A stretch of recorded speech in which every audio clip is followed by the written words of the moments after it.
नमस्कार दोस्तों, स्वागत है आपका टेक अफेयर्स पर। मेरा नाम है सूरज और आज मैं आपसे डिस्कस करने वाला हूं भारत के पहले 3D प्रिंटेड हाउस के बारे में। तो चलिए डिस्कस करते हैं इस टॉपिक को। उससे पहले मैं आपको बता देना चाहता हूं कि इसमें हम किन किन टॉपिक्स पर बात करेंगे।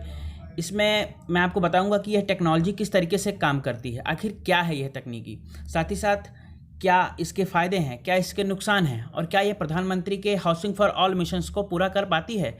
क्या 2022 तक यह भारत में 100 मिलियंस हाउस को पूरा करने में सफल होगी। तो इन सभी के बारे में जानेंगे। तो चलिए शुरू करते हैं। 3D प्रिंटिंग को हम एडिटिव मैन्युफैक्चरिंग के नाम से भी जानते हैं। इसकी शुरुआत 1984 में ही हो चुकी थी और धीरे धीरे इसमें डेवलपमेंट होते गए। फाइनली 2014 में इसका एक मॉडल बनके तैयार किया गया था, जिसमें plastic, resin, metal, ceramic, fibre और थर्मोप्लास्टिक का यूज़ किया गया था। इन सभी से अलग अलग प्रोडक्ट्स बनाए गए थे। और अब हम देख लेते हैं कि किस तरीके से स्टेप बाय स्टेप हम एक ऑब्जेक्ट की 3D प्रिंटिंग तैयार करते हैं। सबसे पहले हमें जिस ऑब्जेक्ट की 3D प्रिंटिंग तैयार करनी होती है, हम उसकी एक कैड फाइल बनाते हैं, जो कि कंप्यूटर में ही बनाई जाती है, कंप्यूटर एडेड डिज़ाइन के फॉर्मेट में। देन उसके बाद हम कंप्यूटर को कमांड देते हैं कि उसी ऑब्जेक्ट की वो सेकेंड फॉर्मेट तैयार करता है, जिसे हम STL फाइल के नाम से जानते हैं। देन उसके बाद कंप्यूटर आगे 3D प्रिंटर को कमांड देता है और वह 3D प्रिंटर अपना काम शुरू कर देता है, जिससे वह लेयर बाय लेयर यानी परत दर परत उस ऑब्जेक्ट को बनाना स्टार्ट करता है और फाइनली हमें उस ऑब्जेक्ट का एक 3D प्रिंटेड मॉडल बनकर तैयार मिलता है। आप जैसा कि आप इसमें देख सकते हैं, मैंने लिखा हुआ है कि additive manufacturing uses computer aided design to make prototypes or working models of objects by laying down successive layers of materials. यानी परत दर परत उस ऑब्जेक्ट की 3D प्रिंटिंग की जाती है। नाउ आप देख सकते हैं कि यहाँ पर चेस बोर्ड के केसेस को किस तरीके से 3D प्रिंटिंग से बनाया जाता है। सारा प्रोसेस सेम है। सबसे पहले उस ऑब्जेक्ट का एक CAD फाइल बनाया जाता है, computer aided design file. Then उसके बाद उसकी एक STL फाइल बनाई जाती है। हालांकि ये काफ़ी टेक्निकल है, आपको ये सब जानने की ज़रूरत नहीं है कि STL फाइल वगैरह क्या होती है। आप बस सीधा प्रोसेस देखें कि किस तरीके से हमारा फाइनल ऑब्जेक्ट बनता है। देन उसके बाद कंप्यूटर को कमांड दिया जाता है, वह प्रिंटर को कमांड देता है और वह प्रिंटर उस ऑब्जेक्ट की लेयर बाय लेयर प्रिंटिंग करना स्टार्ट कर देता है। देन हमको उसके बाद फाइनल 3D प्रिंटेड ऑब्जेक्ट मिल जाता है। नाउ आगे देखते हैं 3D प्रिंटेड ऑब्जेक्ट। तो सबसे पहला जो 3D प्रिंटेड ऑब्जेक्ट था वो आई वॉश कप था, जो कि बनाया गया था। इसका यूज़ मेडिकल फील्ड में ज़्यादातर होता है। आई वॉश कप, अब आप लोग पूछेंगे ये क्या होता है। ये अक्सर डॉक्टरों द्वारा यूज़ किया जाता है आँख को धुलने के लिए मरीज़ों की। और उसके बाद टिश्यू ऑर्गन्स भी बनाए गए थे। एक वर्किंग हार्ट मॉडल भी बनाया गया था। और बात करें तो ऑटोमोबाइल सेक्टर में, तो इसमें भी काफ़ी सारे मॉडल्स बनाए गए थे, जैसे कार का मॉडल, ट्रक का मॉडल। प्रिंटर की बात करें तो इसमें भी कैरिकेचर्स का डेवलपमेंट किया गया था। गिटार हो गया, हैंडमेड लेंस हो गए और भी बहुत कुछ इसमें बनाया गया था, जो कि इसके फर्स्ट मॉडल के अंतर्गत आते थे। ये है एक हार्ट का वर्किंग मॉडल, आप देख सकते हैं। साथ ही साथ इसमें वेपन्स को भी 3D प्रिंटिंग के माध्यम से बनाया गया था और फायर आर्म्स वगैरह को भी इसमें बनाया गया था। इसके चलते एक कंट्रोवर्सी भी खड़ी हो गई थी कि ये कहा जाने लगा था कि अगर 3D प्रिंटिंग का यूज़ इस तरीके से होने लगा वेपन्स और फायर आर्म्स को बनाने में, तो यह काफ़ी डिसएडवांटेज भी इसके होंगे, जो कि इन फ्यूचर काफ़ी ख़तरनाक भी हो सकता है। तो अगर करंट ग्लोबल स्टेटस की बात करें तो USA इसमें सबसे बड़ा मार्केट शेयर रखता है 35%। और उसके बाद एशिया में इसकी बात करें तो है, जिसमें पूरा का पूरा चाइना जो है वो 50% का हिस्सेदार है, जो कि इसके पूरे मार्केट शेयर को कवर करता है खुद।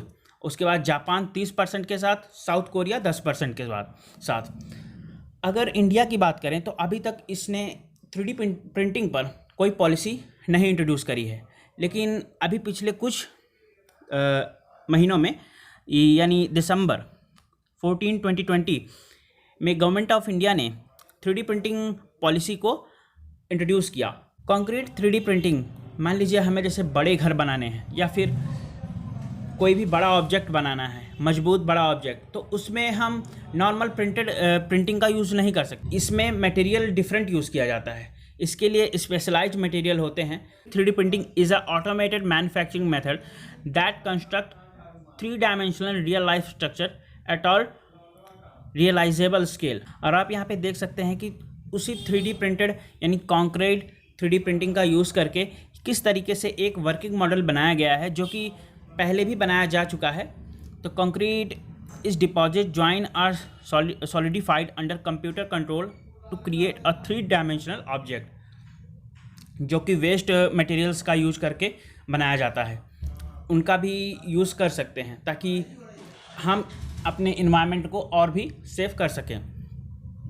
द कंक्रीट में कंसिस्ट ऑफ मटेरियल सच है, जैसे प्लास्टिक, लिक्विड और ग्रेन पाउडर्स का भी यूज इसमें किया जाता है। रिसेंटली IIT मद्रास ने त्वस्त्वा मैन्युफैक्चरिंग सॉल्यूशन यानी TM सॉल्यूशन के साथ मिलकर इस 3D प्रिंटेड हाउस को तैयार किया है।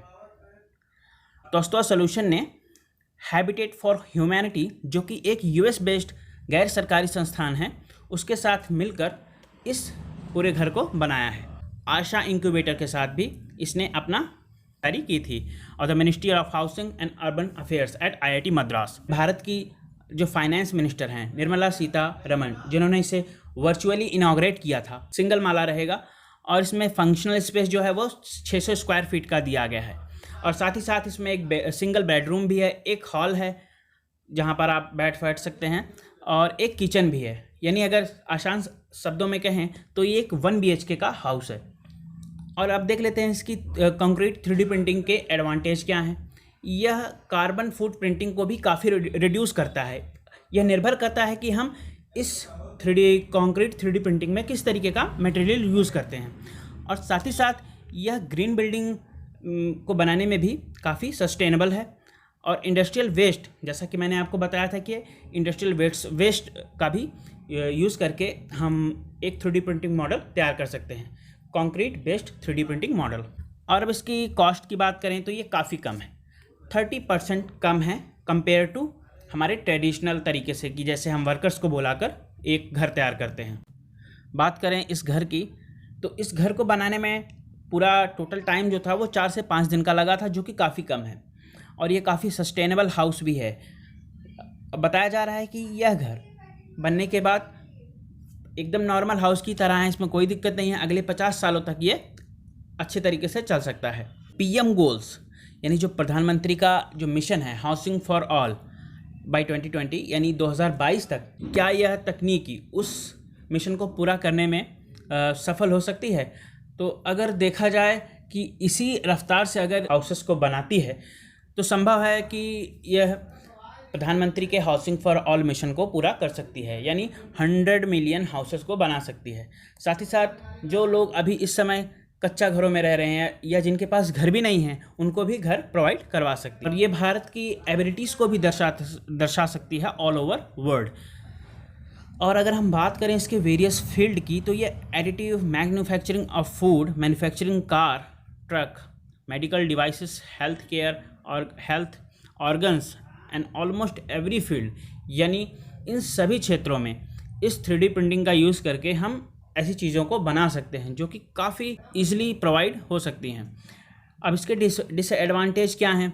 3D प्रिंटिंग टेक्निक जो कि 100 टाइम मोर पावर है। अब यानी कहने का मतलब 3D प्रिंटिंग तकनीक है, ये पूर्णतः रिलाई करती है इलेक्ट्रिक पावर पर। यानी इस 3D प्रिंटिंग से घर बनाने में कोई भी 3D प्रिंटिंग ऑब्जेक्ट बनाने में इलेक्ट्रिक पावर का काफ़ी ज़्यादा यूज़ होता है, तो इससे इन्वायरमेंट में भी काफ़ी फ़र्क पड़ता है और ये काफ़ी कॉस्टली भी पड़ता है। और साथ ही साथ बात करें तो इसके डिसएडवांटेज में कहा जाता है कि इसमें से काफ़ी हार्मफुल वेस्टेज केमिकल भी निकलते हैं जो कि ह्यूमन्स की ब्लड स्ट्रीम में भी पहुंच जाते हैं, जिससे कैंसर का भी खतरा हो सकता है। इससे जो बाय प्रोडक्ट निकलता है वो भी काफ़ी हार्मफुल है और यूजर फ्रेंडली भी नहीं है। और बात करें तो विश्व के पहले 3D प्रिंटेड हाउस के बारे में, जो कि UAE में बना हुआ है, दुबई में। आप यहाँ पे देख सकते हैं कि एमिरेट्स टावर कॉम्प्लेक्स जो कि दुबई में है, 26,000 स्क्वायर फीट का है करीब करीब, और ये 17 दिनों में बनकर तैयार हुआ है, जिसकी कॉस्ट $10,000 है। और कंपनी ने यह क्लेम भी किया है कि वह इसकी कॉस्ट $10,000 से $4,000 पर ला सकती है, जो कि काफ़ी अच्छा है। कहने का मतलब भविष्य में काफ़ी संभावनाएं इसमें देखी जा सकती हैं। यूरोप में बना हुआ पहला 3D प्रिंटेड हाउस, जो कि यूरोप के नीदरलैंड में बना है, वहाँ पर एक इनको किराएदार मिल गया है रहने के लिए, जो कि आप देख सकते हैं एक डच फैमिली है, यहाँ पर रहने के लिए आ गई है। उम्मीद कर सकते हैं कि यह टेक्नोलॉजी आने वाले समय में काफ़ी कारगर साबित होगी और काफ़ी एफिशिएंट भी। ये है इस वीडियो का अंत। जाते जाते मैं आपसे बताना चाहूँगा कि अगर आपको इस लेक्चर की PDF चाहिए तो आप हमारे इंस्टाग्राम पेज से भी जुड़ सकते हैं, साथ ही साथ आप मेरे व्हाट्सएप ग्रुप से भी जुड़ सकते हैं, जिसका लिंक डिस्क्रिप्शन में दिया हुआ है। और अगर आपको इस लेक्चर से कुछ भी सीखने को मिला हो तो आप इस लेक्चर को शेयर ज़रूर करें, साथ ही साथ सब्सक्राइब करें और बेल आइकन को भी हिट करें, जिससे इन फ्यूचर आने वाली वीडियोज़ की नोटिफिकेशन आपको मिलती रहे। Thanks for watching this. Have a great day.